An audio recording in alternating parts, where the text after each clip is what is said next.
If you feel comfortable, could you close your eyes for a moment and think about a time when you might have seen someone experiencing homelessness? What did you do? Did you smile? Did you give them some coins? Or did you keep walking? How did that make you feel? I hazard a guess not well. Feel free to open your eyes if you like. In Australia, people are sleeping on the streets and are dying every day. And that feeling that we all have when we walk past people experiencing that level of disadvantage is not okay.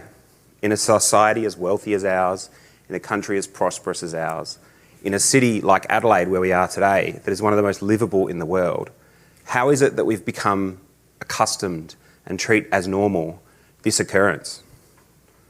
I live in the city about 4 blocks from here. I counted about 7 people on the street this morning when I walked here today. There is nothing normal about that. We should not accept that. People who experience even just one night of experiencing rough sleeping can be catastrophic for their health. In fact, it can reduce their life expectancy by up to 30 years. And I'd like to tell you the story of Jack, who's on the screen here. Not his real name. Jack has an experience of homelessness that dates back almost 20 years. He's experienced homelessness on and off for a long period of time. His homelessness started when in his childhood with some trauma. And that trauma led to some mental health challenges. Those mental health challenges led to using alcohol and other drugs to deal with the pain of the trauma.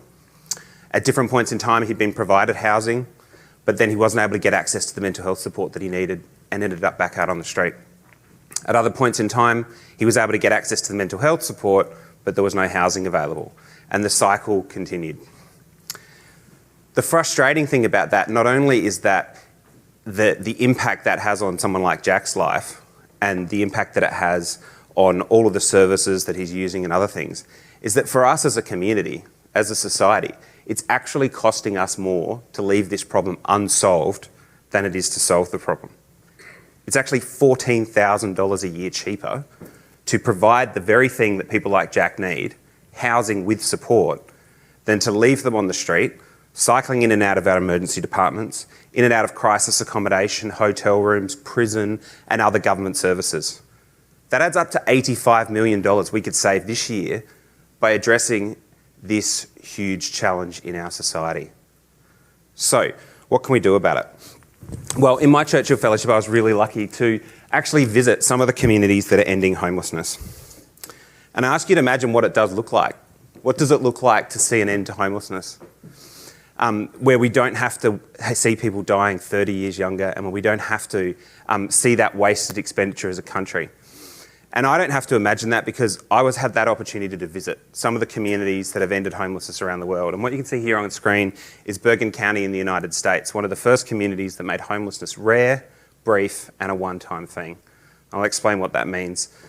But the time that I first learned about this community and other communities like it, who remembers what was happening in Australia at the time? Do you remember when they had the campouts in Martin Place in Sydney? And when the City of Melbourne, the Lord Mayor there, tried to criminalise homelessness, to pass a bylaw to say that we will make it a criminal offence to keep sleeping in the public domain? People often think that homelessness is a choice. It's a choice of the individual.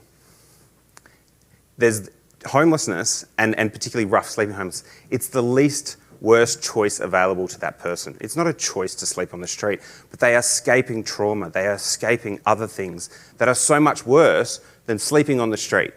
That is so catastrophic for your health. So homelessness is a choice, but it's a choice for us as a society about how we want to organise our society, what kind of communities we want to live in. And so when I first heard about this idea that communities were ending homelessness, and it was at the same time that we were having those really horrific kind of things happening in Sydney and Melbourne, in Adelaide, a group of people got together and said, we don't want to see this continue. We want to go down that path in the United States. Because in Australia, we don't actually know how much homelessness there is. So we know it costs economically, we know it costs health-wise, but we don't measure it.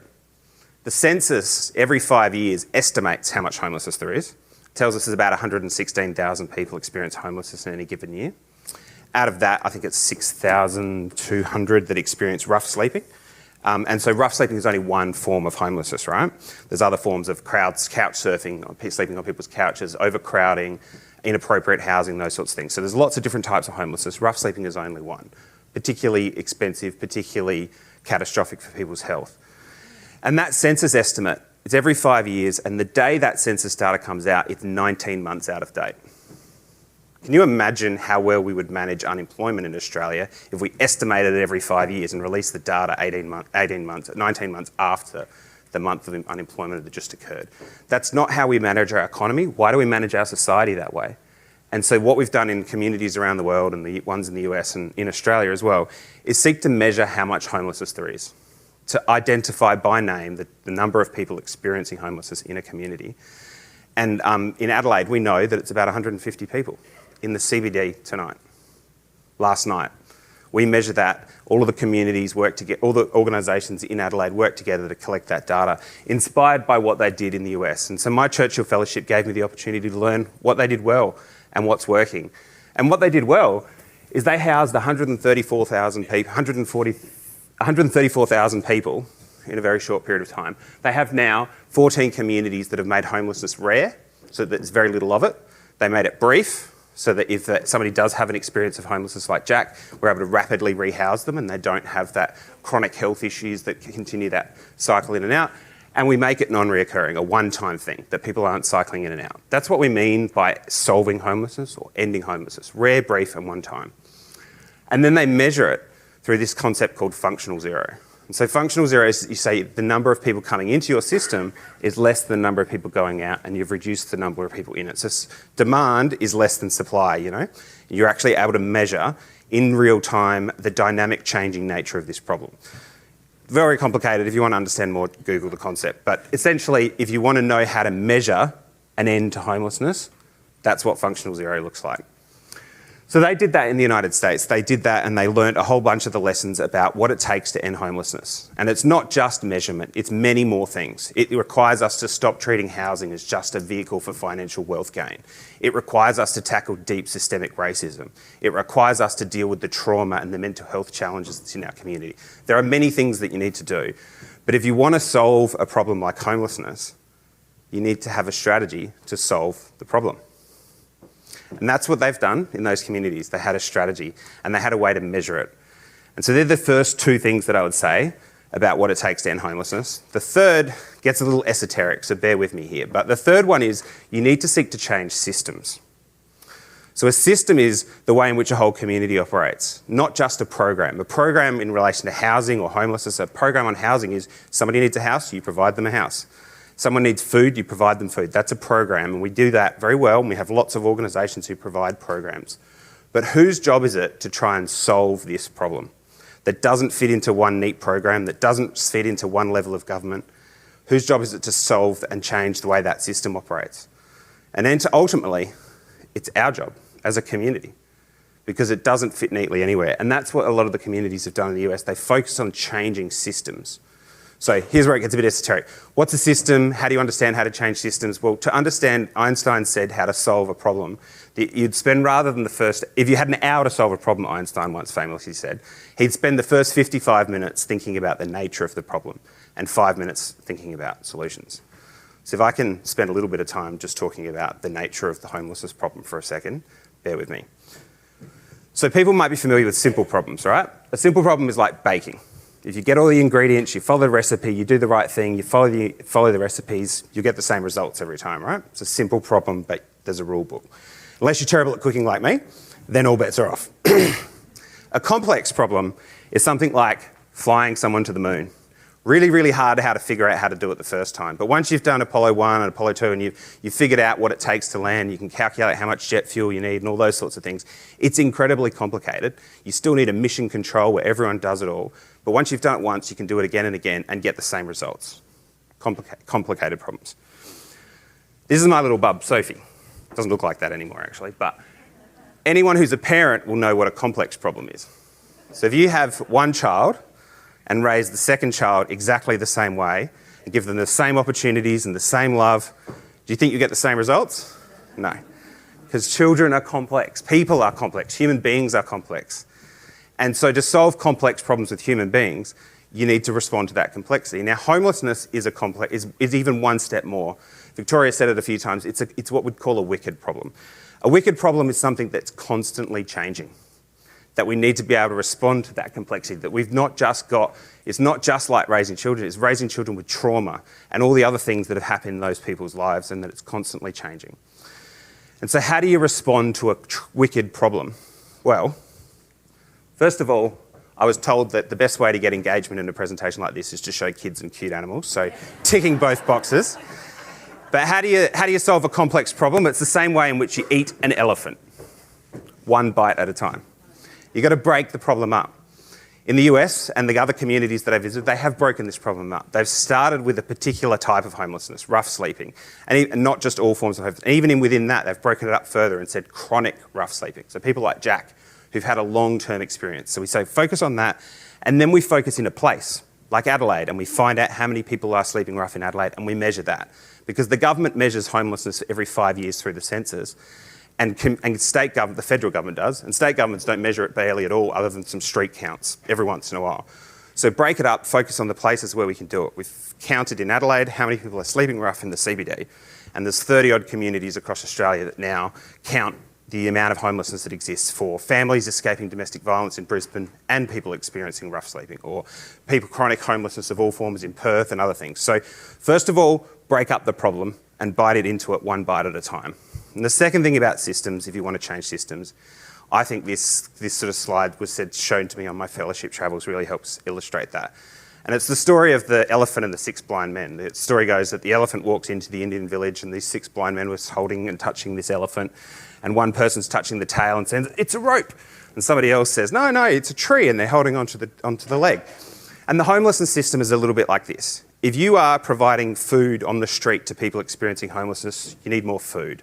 If you see people sleeping under a tree and you want to give them a sleeping bag, we need more sleeping bags. Or if you're providing outreach, we need more outreach. You need more case management, people who are providing case management support. We need more of that. And if you're providing housing, and of course we need more housing, everyone thinks we need more housing. And from everyone's perspective in that system, their experience, what they're touching and feeling is true. But who's sitting back and looking at this and going, this is an elephant? No one. No one's actually trying to end homelessness. Most people at the system level, they're generally trying to help the individual that walks through their front door. That's what homelessness services generally do, and they do a bloody good job of it, and they do it with limited resources and underfunded, but it's not really most people's job to end homelessness. Unless we make it the goal, like they did in the US, like they have in Finland, like they have in many other countries. And in fact, if all of that sort of blows your mind a little bit, let's just recap for a sec, right? If you want to end homelessness, you've got to do 3 things. Have a strategy. Seek to end homelessness. Australia is the only country I visited on my Churchill fellowship that does not have a strategy, not just to end homelessness, but doesn't even have a strategy on homelessness. We don't have a housing strategy either. We haven't had one for 10 years. Now, the Albanese government said, as Victoria mentioned, they're developing one. My great concern is we'll have a housing and homelessness strategy that essentially is a housing supply strategy, and we need more housing supply. But this complex, wicked problem needs more than just housing. It needs the support, it needs the care, it needs the other things that go around to make sure that we can solve this problem. And we don't have a strategy to end homelessness, to make it rare, brief and non-reoccurring. But every single other country I visited did. The US, Canada, Finland, Sweden, UK. The Conservative UK government has a policy of ending homelessness, and Australia can't even bring themselves to say it most of the time, the word ending. It wasn't that long ago that our Prime Minister said the homelessness will always be with us. That's how far we need to go in the conceptual thinking here. So, to end homelessness, you need a strategy.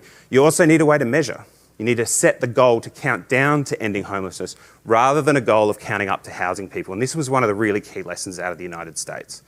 That they ran a thing called the 100,000 Homes campaign that led to those success that I showed on screen a minute ago. And they housed 100,000 people in the course of a couple of years. And they measure their homelessness every year. Who's the most cynical in the room and wants to guess how much they reduced homelessness by? They had 100,000 extra properties into the system. How much do you think they reduced homelessness by? You put your hand up as being the most cynical. Come on, give us a guess. 0. No, not quite that cynical. They reduced homelessness by 30,000 people. So 100,000 new properties in, homelessness reduced by 30,000. And what they realised is that we can help people into housing, but unless we seek to change the way the system works to make the goal ending homelessness, to make the goal functional zero, to make the goal rare, brief and non-reoccurring homelessness, then all we'll do is process people through broken systems quicker. So we need to make the goal to count down, and we need to be able to measure that, and we need to change the system that operates in a local community. We need to break it up. We need to focus on the types of homelessness that we see that are causing the most health consequences, that are causing the most costs to our system, to make sure that those systems can then use those resources to help others. So that's what it takes to end homelessness. Strategy, measurement, change the system. There's a lot more to it, of course. And this group of people, which I was reflecting as I was sitting here before I realised that this is the learning sessions that we had. This was like 300 people we had in Brisbane last year. The first learning session we had was in that room there, and it was 20 people about 4 years ago. And we're 300 this year. And what the Churchill Fellowship has given me is the confidence to go around the world and learn about what's happening, to call out how outrageous it is that we are the only country that I visited, one of the few in the OECD, that does not have a strategy to end homelessness, doesn't even have a definition of what ending homelessness looks like. To call that out and to help work with this group of people to achieve real and meaningful change every single day. And I'm really proud to share that only last week we certified the third community as having achieved what we call a shift reduction in the amount of homelessness in their community. It was in Geraldton last week we certified it in WA. A shift reduction is when you can say there has been a statistically significant reduction in the amount of homelessness that occurs in a community. So we got to our third. We've got two communities on what we call the home stretch, where they're on the home stretch to achieving functional zero. And we had one community that has ended over 55's rough sleeping. It was also Geraldton in WA, regional community. So we are making progress. We've housed collectively 130,000, terrible with numbers, even though it's all data-driven kind of work. But we've housed 1,380 people. 13,000, can't get the numbers right, 13,000 people throughout the course of the efforts across Australia since 2018. But the goal isn't to count up to the goal of housing people through broken systems, it's to count down. And that's why those outcome measures are so important. So if I was to wrap up, I would say this: ending homelessness is possible, homelessness is solvable, but the biggest problem in trying to solve that problem is people not believing that it's possible. The biggest cause of homelessness is ignoring it, walking past it. And so what I'd ask you today, if you could, is to reflect on what is it that you could do in your work, in your life, to help change the narrative, to help people understand that homelessness is solvable. And I was hoping that we had released my Churchill report this week. We had a launch for it, but we decided to postpone that given the result of the referendum and how disproportionately impacted by homelessness Aboriginal and First Nations people are. But in my report, which you can find on the Churchill website, it lists the things that anyone in society can do to help with this. A whole series of recommendations, and the government recommendations that my Churchill report was very helpful for being the submission to the National Housing and Homelessness Inquiry, just in time for that to get out. But it says what you can do if you work in the private sector. It says what you can do if you're just a member of community and civil society, if you work in the not-for-profit sector, if you're in local, state or federal government, there are recommendations for all of you there. And what I would say, finally, is that have a look at those recommendations, take some actions on those, and that the difference between managing homelessness and solving it, as was said to me by one of the people that I met with on my travels, is the difference between breakfast. Breakfasts, including bacon and eggs, he said to me, this one person I met with. And so if you want to solve homelessness, it's a little bit like the eggs in breakfast. If you want to manage homelessness, it's a little bit like the eggs in breakfast. If you want to solve homelessness, it's a little bit like the bacon. It's a passing interest for the chicken. It's a lifetime commitment for the pig. And so ending homelessness takes commitment. And I'd ask that if you reflect on that, what would it take for you to be more of a pig than a chicken? Thank you.